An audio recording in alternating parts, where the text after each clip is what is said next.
지역 시사 이슈를 중심으로 사람들의 이야기를 담는 UBC 시사진단. 울산 이슈의 중심에는 시사진단이 함께하겠습니다. 자, 2022 새해 가장 주목받는 키워드 역시 부동산입니다.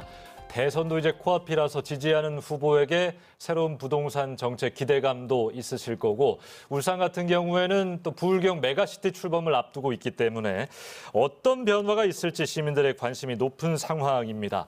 자, 오늘 시사 진단에서는 강정규 동의대 부동산 대학 원장 모시고 부동산 관련된 이야기 좀 자세하게 들어보겠습니다. 원장님 어서 오십시오. 네, 안녕하십니까. 반갑습니다. 네. 국내 부동산학 1호 박사시고, 제가 좀 찾아보니까 이제 부동산 대학원 전국에 많이 없습니다만 실무 전문가들 양성 중에 계시고, 부산에 계신데 어떻게 울산도 좀 관심 있게 좀 지켜보셨습니까? 뭐 제가 대학에 근무하기 전에 뭐 서울의 본사에 직장에 근무하면서 여러 가지 울산 지역의 부동산에 관련된 그 활동을 여러 번 해왔고요. 또 최근에 부산에 거주하고 있지만 울산에 여러 가지 관련된 뭐 각종 위원회 참여라든지 또는 각종 언론 매체에 여러 가지 활동을 좀 많이 하고 있고, 특히 또 우리 울산은 부산과 더불어서 영남권의 대표 주자, 또 말씀하신 메가시티로서 역할을 할 수 있는 지역이기 때문에 뭐 학자로서도 많은 울산 지역에 관심을 갖고 있는 상황입니다. 들어보니까 뭐 울산 지역의 언론사 뭐 출연도 많이 하시고 그런 것 같은데 아무튼 울산 지역 잘 알고 계시고, 자, 저희가 이제 앞으로 할 얘기인데 울산 지역 부동산의 키워드 좀 간략하게 한마디만 듣고 넘어가 볼까요? 지금 우리 울산 지역이 전반적으로 다른 지역에 비해서 월등히 소득 구조가 높은 상태이고 또 젊은 분들이 많은 상태에서 또 무주택자들도 다른 지역보다 많이 있는 상황입니다. 거꾸로 말씀드리면 자가 거주율이라고 하는 것이 우리나라 평균 한 60% 정도 되는데 울산 지역은 서울과 더불어서 자가 거주율이 우리 그 전체적으로 평균에 조금 못 미치는 상황이다. 그만큼 전체적으로 주택시장 상황이 뭐 서울과 유사하게 가고 있다는 그런 특징을 갖고 있는데요. 최근 들어서는 울산 지역도 서울과 마찬가지로 거래가 좀 안 되면서 그 수요도 좀 많이 줄고 있는 그런 상태이다 보니까는 좀 안정을 넘어서 조금 침체다라는 분위기가 최근에 감지가 되고 있는 상황입니다. 오늘 한번 잘 분석하는 내용들 들어보겠습니다. 저희가 먼저 준비한 영상부터 보고 오시죠.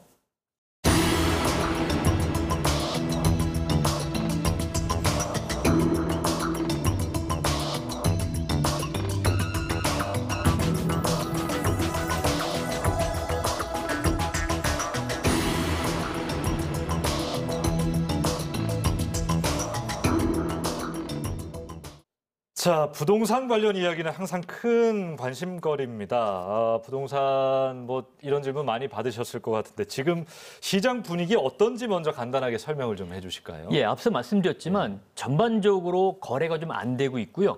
좀 없다. 침체다라는 분위기, 그리고 일부 지역에서는 가격도 좀 하락세로 나타나고 있는 그런 상황입니다. 그래서 그동안에 가격 상승을 주도했던 서울 그리고 강남 지역에서조차도 수천만 원에서 수억 원까지 떨어지는 주택이 나와지고 있는 상황이고요.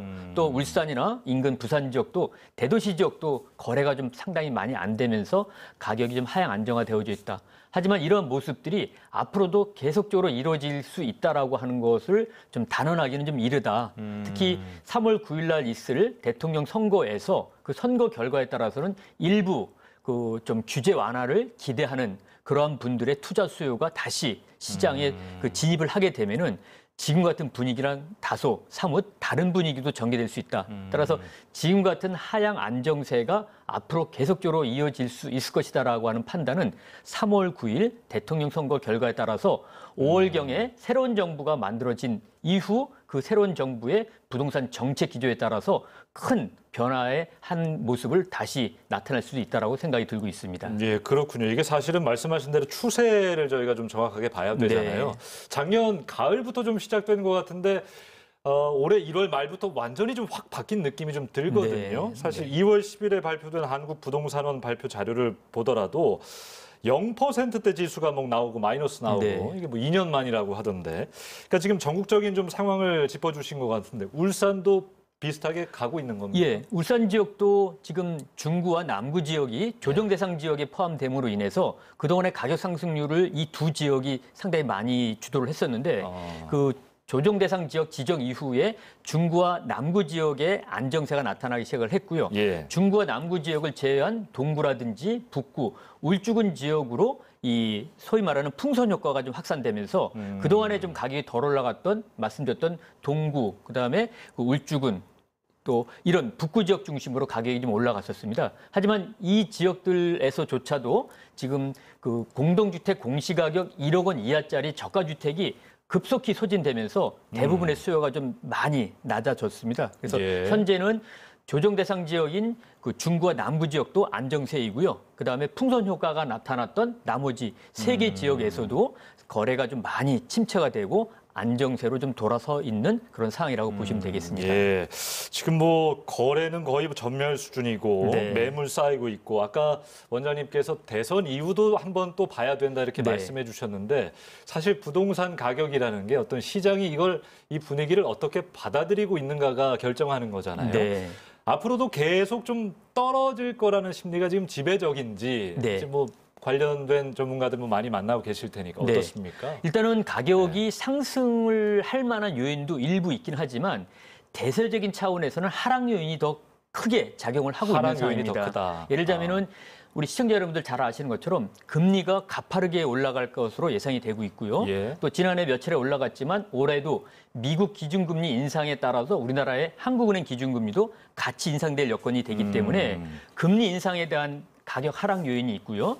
두 번째는 새로운 정부가 나타난다 하더라도 큰 틀에서의 부동산 규제를 바꿀 수 있는 여건이 아직까지는 좀 어렵지 않는가. 특히 지금 여대 야소 상태인 상태로 봤을 때는 그 부동산에 대한 규제를 지속적으로 유지하고자 하는 현재의 여당의 의견이 상당히 많이 반영되기 때문에 새로운 정부가 들어선다 하더라도 지금 같은 규제 일변도가 크게 바뀌지 않을 가능성도 있다. 그래서 정부의 그 정책적인 규제 차원의 여러 가지 내용들이 지속될 가능성이 있다는 것이 두 번째 하락 요인이고요. 세 번째는 정부가 주택 공급을 크게 늘려서 가격을 하향 안정화시키겠다는 의지를 밝히고 있습니다. 네. 이거는 국토교통부 그리고 각 지자체별로 공급을 많이 늘릴 수밖에 없는 상황이고 또 그렇게 하겠다라고 밝히고 있기 때문에 이 주택 공급이 늘어난다는 것은 결국은 가격 하향 요인으로 작용할 수 있다. 그래서 크게 세 가지의 가격 하락 요인이 상승 요인보다 더 크게 작용하는 것은 분명히 맞지 않는가. 다만 그 하락 시기가 앞서 말씀드렸던 대통령 선거와 연관돼서 조금은 늦어질 수는 여지는 있지만 예. 길게 봐서는 하향에 대한 여러 가지 요인이 더 크게 확산되는 그런 분위기가 만들어질 수 있다 이렇게 생각이 들고 있습니다. 알겠습니다. 뭐 비슷하게 가고 있는 것 같습니다. 전국의 상황, 울산의 부동산 분위기 한번 들어봤습니다. 다음으로 넘어가죠.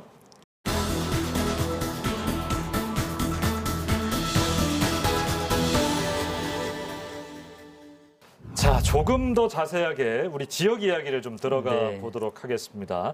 일단 원장님 이야기 정리를 하자면 무섭게 오르던 집값의 상승세는 꺾였다. 네. 이제 하향 안정세라는 표현도 쓰셨고 그렇게 말씀하셨는데 이게 기간이 중요하잖아요. 이게 네. 일시적인 조정인지 앞으로 좀 오랫동안 계속될 것인지 이거 궁금해하실 것 같아요. 예, 앞서도 말씀드렸지만 중장기적으로 봐서는 하향세로 갈 가능성이 커지지만 3월서부터 올 상반기 그리고 조금 길게 본다라고 하면 올 1년 정도 내내 기간 동안은 새로운 정부의 방향성에 따라서 하향세가 잠시 주춤할 수 있는 여지는 있지 않겠나. 그래서 정확한 대세 하락이냐 아니면 일시적이냐라고 하는 판단 기준은 새로운 정부의 부동산 정책을 좀 면밀히 검토한 이후에 다시 한번 우리가 이야기를 나눠야 되지 않겠나 생각을 하고 예. 있습니다. 저는요. 이게 좀 언론의 책임이 좀 있다고 보여지는 것이 작년 말, 뭐 재작년부터 시작됐습니다만 영끌로 부동산 특히 네. 젊은 분들이 많이 사셨다고 보도하면서 네. 거의 뭐 전국의 모든 언론사들이 뭐 부동산 전문지가 된 것 마냥 시세 중개하고 안 사면 큰일 날 것처럼 뭐 이렇게 좀 보도한 경향이 좀 있었잖아요. 네. 지금 그분들은 좀 피해를 볼 수밖에 없는 상황이 돼버렸네요. 결국에는 그럼. 2019년 이후에 지난 2021년도에 2030 세대들이 가장 많은 주택을 사들였다. 고점이었을 텐데. 그렇습니다. 그러니까 예. 결국 그러다 보니까는 지금 영끌을 했다. 그다음에 B2 빚을 내서 투자했다는 분들이 정말 마음고생을 많이 하고 계시는데 이렇게 연끌을 하거나 비투를 했다 하더라도 가격이 올라간다라고 하면은 크게 걱정은 안 하실 텐데 안타깝게도 뭐 많은 전문가들이 하락할 수 있다라고 하는 우려감을 나타나고 있고 또 거기다가 금리까지 올라간다 하니까는 지금 연끌 비투를 하신 2030 세대뿐만이 아니라 조금 어렵게 내 집 마련하신 분들의 걱정이 상당히 많이 크다. 그래서 앞으로도 이분들에 대한 걱정이 좀 커질 수 있고 또 커지는 상황인데 특히 금리가 지금 주택담보대출 금리가 6%대까지 올라가고 있는 상황입니다. 앞으로 좀 더 올라갈 수 있는 여지가 있기 때문에 빚을 내서 사셨던 분들은 이 금리를 좀 낮출 수 있는 방안을 각자 마련을 해야 된다. 그래서 더 올라갈 것을 대비해서 고정금리 대출로 갈아타시는 방법도 있을 수 있겠고요. 또 조금 더 각 대출 기간을 비교하셔서 좀 이자가 싼 곳으로 낮출 수 있는 방안, 그리고 본인들의 소득이 올라갔다라고 하면은 내 소득이 올라갔기 때문에 이자를 깎아달라고 하는 요청을 할 수 있는 권한이 있습니다. 예, 이러한 것들을 좀 여러 가지로 강구를 하셔서 내 집 마련을 했다라고 하는 그러한 위안감을 삼으시면서 금리를 좀 낮출 수 있는 그런 방안을 갖고 장기 보유하는 그런 방안이 필요하지 않나 생각이 듭니다. 몇 달로 판단하시기는 좀 부족하니까요. 네. 그러면 지금 이제 고점을 찍고 상승세는 한풀 꺾인 상황에서 여러 가지 상황에서 지금 내 집 마련을 좀 해야 되는 분들은 들어갈까 말까 좀 고민하실 것 같아요. 어떻게 해야 될까요? 예, 뭐 단언적으로 말씀드릴 수는 없지만 크게 두 가지로 말씀을 드리면은요.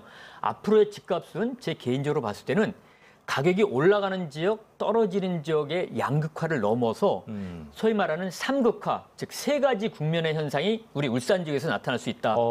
인기 주거 지역을 중심으로 해서는 아주 극소수 일부 지역이긴 하지만 전체적인 하향세가 이어지는 과정 속에서도 올라가는 지역이 일부 있을 수 있다. 앞으로도. 오르는 데는 계속 오른다. 그렇습니다. 하지만 그 지역이 무척 줄어들 가능성은 있다. 그리고 또 하나의 국면이 상당수의 지역에서 정체 현상이다.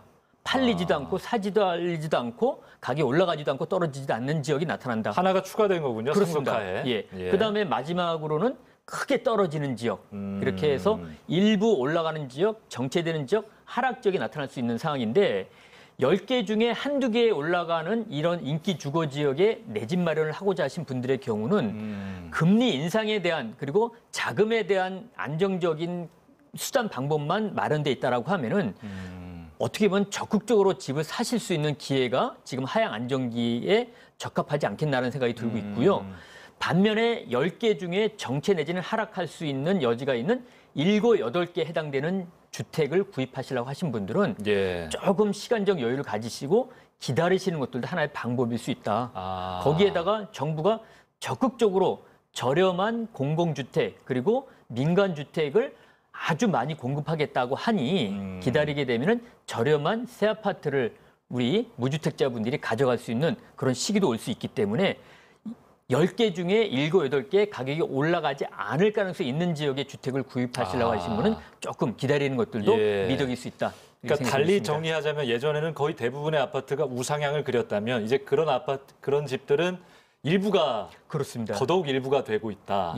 알겠습니다. 지난해 말에요. 울산에서 공급된 마지막 아파트 분양 물량이 청약 미달 사태가 발생했어요. 그러니까 앞서 분양했던 아파트들의 높은 경쟁률을 보면 상당히 좀 이례적이라고 보여지는데 뭐 다른 지역들도 비슷하다고 해요. 이거 왜 그렇습니까? 결국은 주택 시장이 하향 안정세로 접어들다 보니까는 신규 청약 시장에서도 조금 하향 안정세가 갈 수 있다는 판단을 가지고 그 청약 대기자분들의 청약 열기가 조금 쑥어들었다 이렇게 보여지고 있습니다.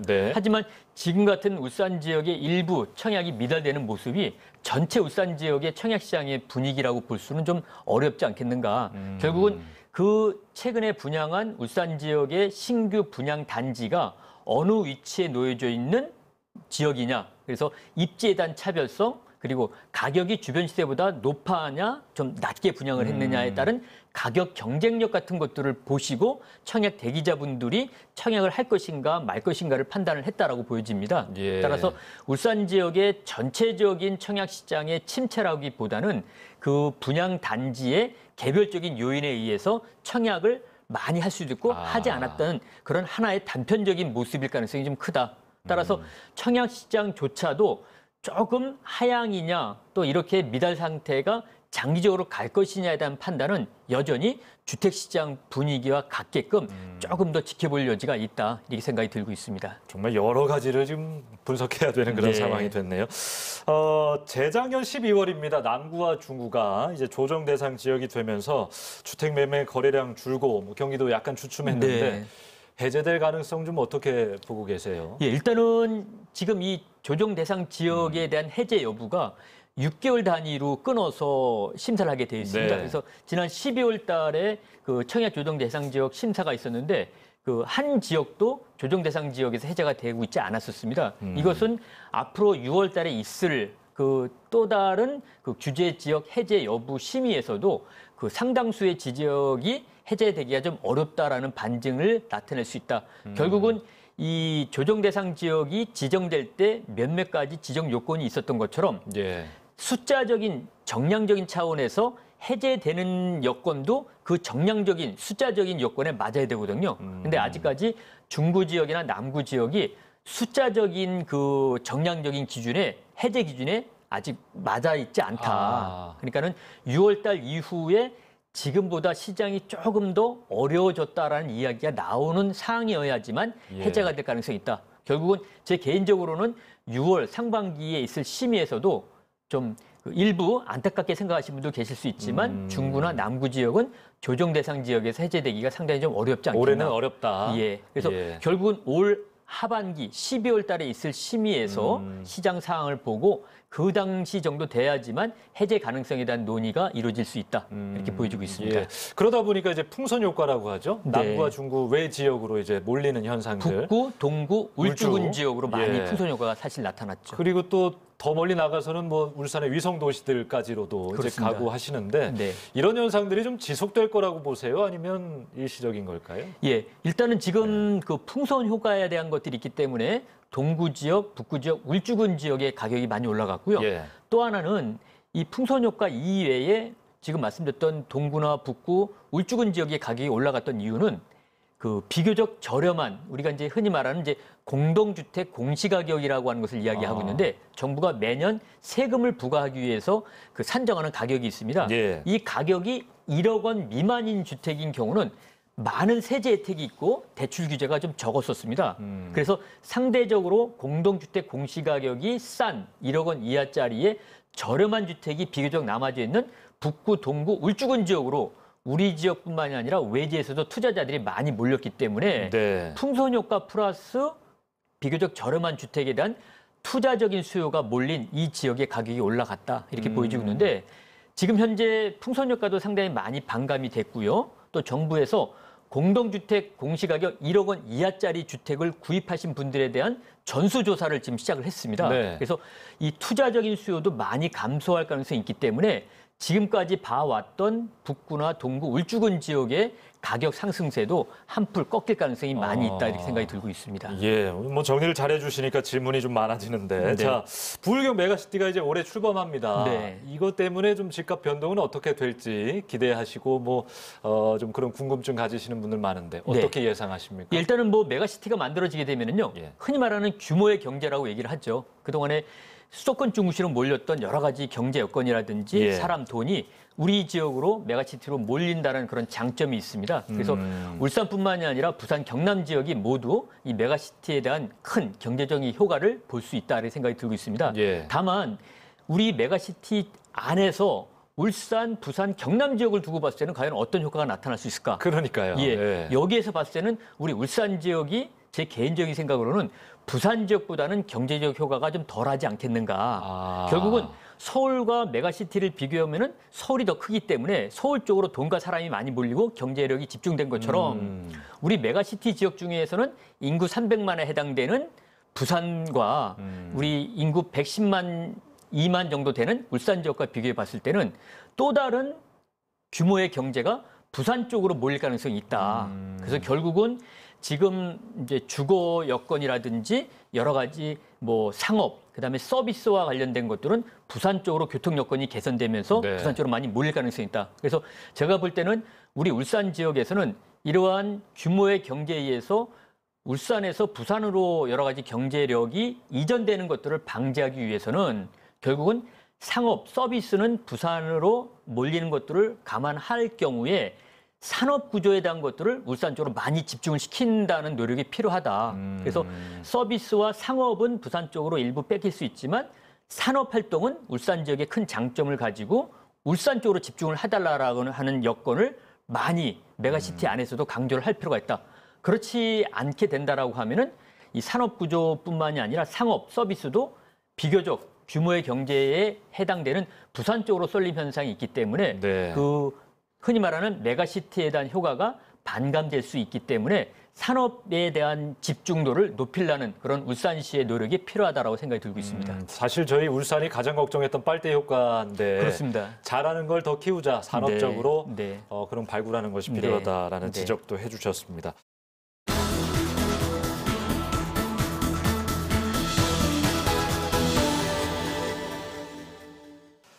자, 이제 시민들께서 대선 이후에 부동산 판도 과연 어떻게 바뀔지 많이 궁금해하고 계실 겁니다. 지금 유력 대선 후보들의 부동산 정책, 공약들 보면 네. 크게 다르지는 않은 것 같아요. 대동소이하다 이렇게 네. 평가가 좀 되고 있는데 한번 비교를 좀 해주시죠. 예, 일단은 그 여야 후보들의 대부분의 여야 후보들의 공통점이 일단 주택 가격을 좀 안정화시키자. 네. 그리고 그 거래는 좀 활성화시키자라는 그런 공통점이 있습니다. 차별점이라면 그 이재명 후보께서는 주택 공급을 많이 늘리되 공공주도 형태로 주택 공급을 늘리자. 공공주도. 예. 그리고 세금에 대한 것들도 일부 손을 봐야 되지만 아주 국한적으로 무주택자들 또는 1주택자들의 한한 세금에 대한 손을 좀 볼 필요가 있겠고 또 조금 일부 투기적인 그런 모습을 좀 억제하기 위해서 국토 보유세라고 하는 것을 신설하자라는 그런 제안을 해놓고 있는 상태이십니다. 네. 반면에 지금 윤석열 후보께서는 주택 공급을 늘리자고 하는 것은 공통된 생각이신데 네. 이 주택 공급에 대한 주체를 민간 주도화해서 하자. 그래서 재개발, 재건축을 활성화시켜서 민간 주도로 좀 많이 지을 수 있도록 하자라고 하는 그러한 그 이야기를 해놓고 계시고요. 또 세금에 대한 것들은 지금 논란이 되고 있는 보유세, 그래서 재산세와 종합부동산세를 좀 합치자라는 그런 말씀을 좀 해주고 계시고 또 일부 그 한시적으로나마 다주택자분들이 집을 못 팔게 하는 높은 양도소득세를 좀 조정을 해야 되지 않겠나라는 이야기까지 해놓고 있는 상태이시고 그 외에 뭐 안철수 후보라든지 우리 심상정 후보님들께서는 좀 그 각각의 당에 맞는 독특한 몇몇 가지 정책을 펼치고 계시는 상황입니다. 누가 되든 지금 정책과는 변화가 있을 거로 분명히 보이는데 네. 어떻게 변화될 것이다. 뭐 정책들 다 고려를 하실 테니까요. 네.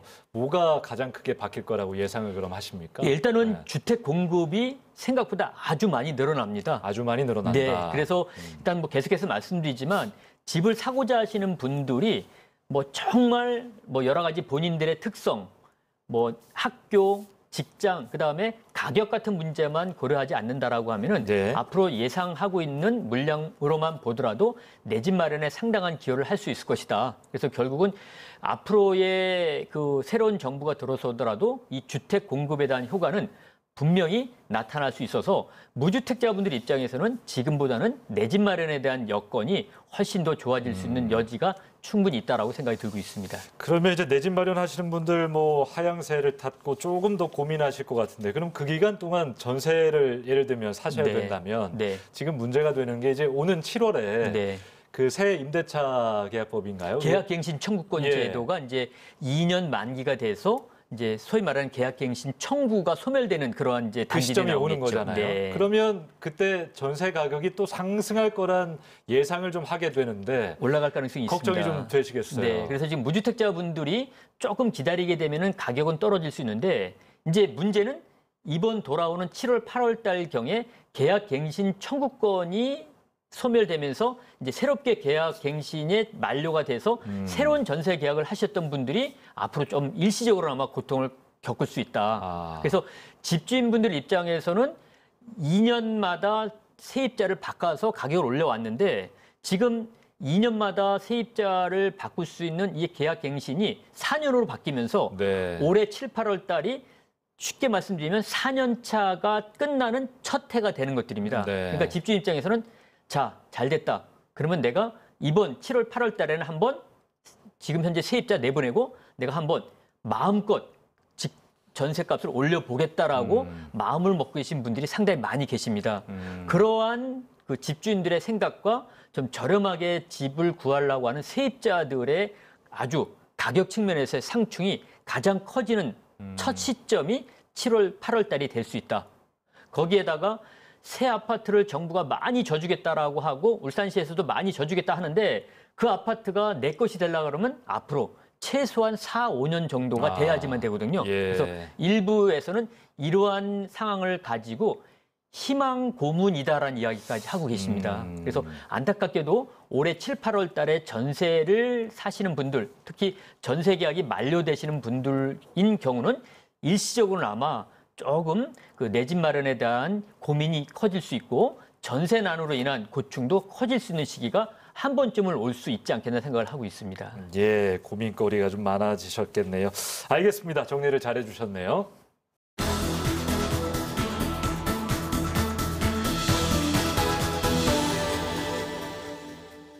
자, 오늘 강정규 동의대 부동산 대학 원장과 함께 이야기를 좀 나눠보고 있습니다. 내 집 마련을 꿈꾸는 분들, 또 현재 내 집값을 걱정하는 분들, 이 부동산에는 참 복합적인 분들 계시기 때문에 딱 어느 한 특정 부분에 계신 분들 위해서 한 말씀 드리기는 좀 어렵습니다만 네. 끝으로 울산 지역 부동산 전망 정리를 좀 하시면서 오늘 끝을 내볼까요? 네. 어떻게 좀, 예. 우리 울산 지역은 서울 다음으로 산업 중심에 고도화된 정말 살기 좋은 지역입니다.